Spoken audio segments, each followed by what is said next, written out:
Energy Island. Welcome to Energy Island. The real name of our island is Samso, but we like to call it Energy Island. Not too long ago, we were just ordinary people living on an ordinary island in the middle of Denmark. In many ways, Samso was, and still is, not very different from where you live. We have lots of fields and farms where farmers raise cows and sheep and grow crops like potatoes, peas, corn, and strawberries. And there is a harbor where the ferry and fishing boats come in. Our little home has recently become quite famous, and scientists travel from all over the world just to talk to us and learn about what we've done. Why is that? Well, it's an interesting story. Let's go! Hold on to your hats. Our island is in the middle of Denmark, and it's in the middle of the sea. That's why it's always very windy here.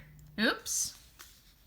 In the summer, we have fun at the beach, and in the winter, we play games inside.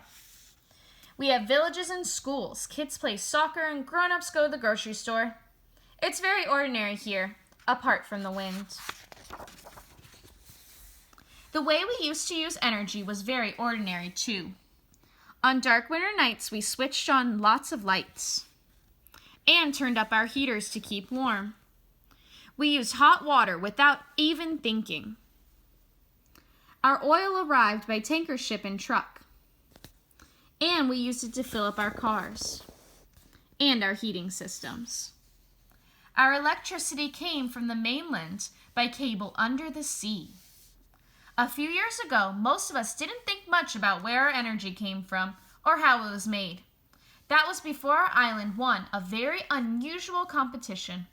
The Danish Ministry of Environment and Energy chose Samso as the ideal place in Denmark to become independent of non-renewable energy. A teacher named Søren Hermansen was selected to lead the Energy Independence Project. He was a very ordinary person, too. Okay, he did play the bass guitar in a band, but his favorite subject was environmental studies, and he was very excited about energy independence. Tell me, class, what are some ways we could use our own energy right here on the island? Capture heat from the sun. Ride bicycles instead of driving cars. Use oil from crops. Burn straw and wood. Imagine if we really could make enough energy from the sun and our crops, and even our own legs, to power up the whole island. Then we wouldn't need oil tankers to come here. We wouldn't have to worry about all the world's oil running out. And we wouldn't need electricity to be sent from the mainland. Renewable resources are so much cleaner. And think of all the money we'd save. We just need to think big. But do you think we can really create that much energy ourselves? Asked Naha.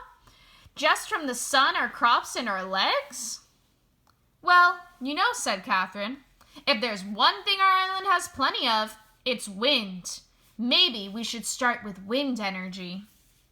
That's a wonderful idea, said Mr. Hermansen. Who's with me? Hold on to your hats, we all said. We kids were very excited about all the new ideas, but as for the grown-ups, well, it took them a while to catch on. It'll cost millions, said Gorgon. All these cows keep me busy enough already. Heat from the sun, said Peter. Why would we bother with that? As long as I can keep my house warm and watch TV, I am happy. I don't need change. Bicycles, said Morgans. No way, I love my truck. Why us, said Dorothy.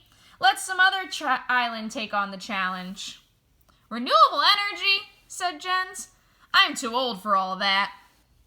Samso is just an ordinary kind of place, said Ole. What difference can we make to the world? Energy independence in your dreams.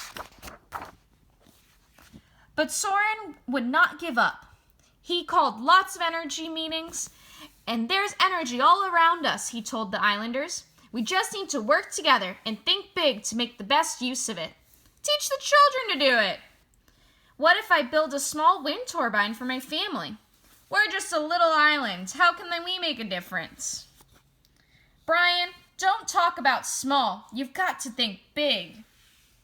We talk to everybody.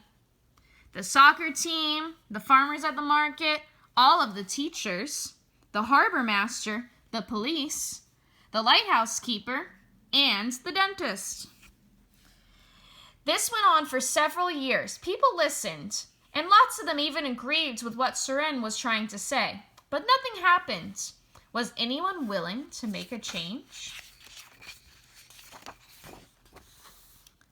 The project on Samso had begun, but we were still using a lot of non-renewable energy. It looked like we might never achieve our dream until one dark winter night.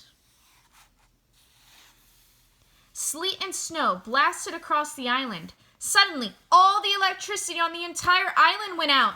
Everything was dark.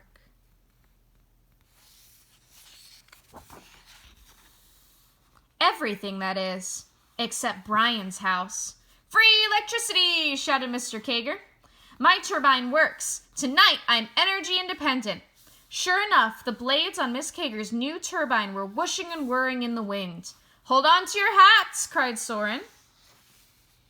News travels fast on a small island like Samso. After that night, everyone was asking how they could make energy on their own.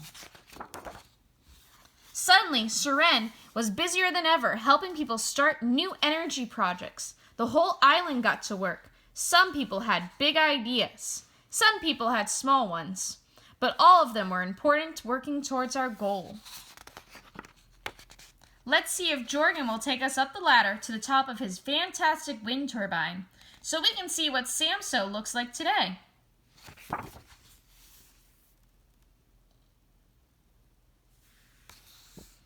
As you can see, there's plenty going on.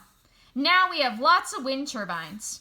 Down there is Samso's brand new learning center, the Energy Academy, where kids and grown-ups from all over the world come to learn about what we've achieved and talk about new ideas for creating, sharing, and saving energy. Guess who the director of the academy is? An extraordinary teacher named Suren. Things have certainly changed on our little island in the past few years. We no longer need the oil tankers to bring us oil, and we don't need electricity from the mainland. In fact, on very windy days, we have so much power that we send our own electricity back through the cable under the sea for people in Denmark to use.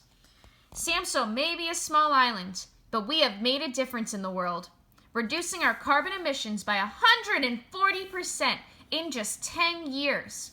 And we did it by working together.